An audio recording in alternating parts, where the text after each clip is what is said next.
ألف مبروك لنادي الزمالك حصوله على 3 نقاط جديدة في مشواره في الكونفدرالية. هذه البطولة اللي أنا بعتبرها بطولة ضعيفة، ولكن هو يعني رفع معنويات فقط لا غير. وطبعا كده تصدر المجموعة من فوزين ب6 نقط، بعديه أبو سليم اللي كسب النهاردة فريق سجرادة 1-0، أصبح عنده 3 نقط، وسجرادة برضو 3 نقط، وسوار الغيني بدون نقاط. كده الزمالك مباراة قادمة يوم الأحد الجاي هيلعب سجرادة برضو هنا في مصر، وأبو سليم هيطلع يلعب أو هيشوف هيلعب لسه فريق الحضانة بتاعت النهاردة دي اللي هو فرقة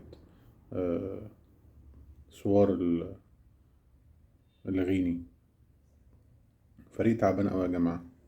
مبروك للزمالك الفوز، وهارد لك لأي فريق تاني.